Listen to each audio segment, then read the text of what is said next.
Good morning, it's September 16th, and this is To My Liberal Friends. Well, ever since Kamala Harris was anointed the Democratic nominee for president, she has assiduously avoided the media. And when she does campaign events, she normally has a teleprompter and gives the same speech over and over. New audience, same speech, practically verbatim. Now, Donald Trump, on the other hand, seems to enjoy the back and forth with the press. And before the Democrats listening to this pounce, I want to admit that he says some things that are either false or just don't add up. But he's out there talking and not giving some canned speech. I think by now we all realize that Pennsylvania is a key state in this election.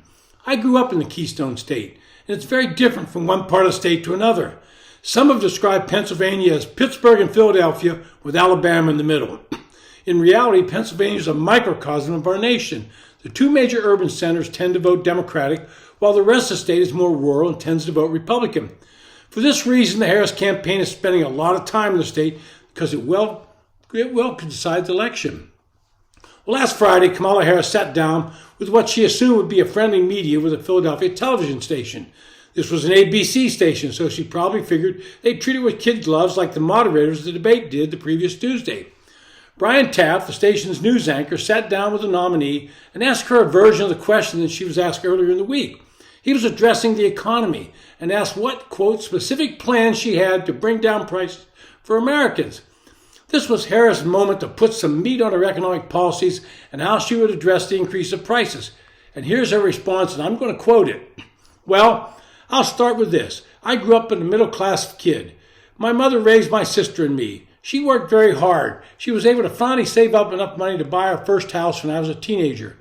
I grew up in a community of hardworking people, construction workers and nurses and teachers.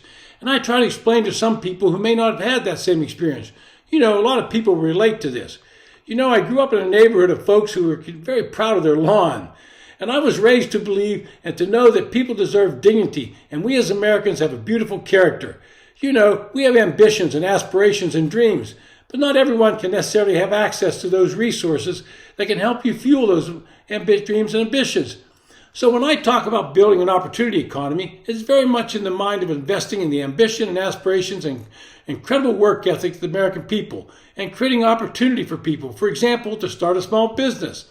After talking more about her mother, that's the end quote. So after talking more about her mother, Harris touted her proposals to give a startup business a $50,000 tax deduction and new home buyers $25,000 payment assistance. And these are examples of what I mean when I talk about opportunity, she said, and a lot of it has to do with just the community. I was raised in the people I admire who work hard, and deserve to have, their dreams fulfilled because they're prepared to work for it. End quote. I want you to listen to that response and tell me where she actually answered the question. Then tell me if you think you've heard that response before. It's a memorized response. She used it in the debate, and she's used it before. It does not answer the question at all. It just rambles on without giving one specific answer to the question.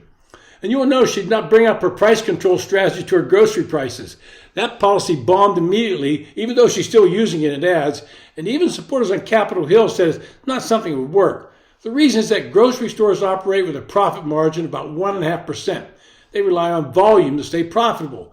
My guess, her advisors are telling her that's a losing proposition, but she's still pushing it in ads. What we are witnessing is a very scripted candidate. She's never shown the capacity to think on her feet and answer questions posed to her. We all remember the word salad responses that she has given in the past, and they're being served up again. I've always believed the economy becomes the number one driver in any national election. People want to feel like they're improving their own economic status. On this count, Harris continues to trail Trump. Even CNN said Trump is trusted more in the economy in the post-debate era. She was part of an administration that lost credibility on the economic issues.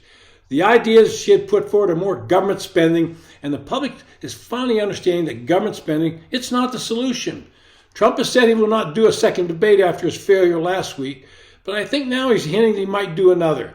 If the moderators of a debate would do their job and force both candidates to answer questions, we, the American public, might actually learn something about where they stand and what their policies really are. This has been To My Liberal Friends. Thanks for listening.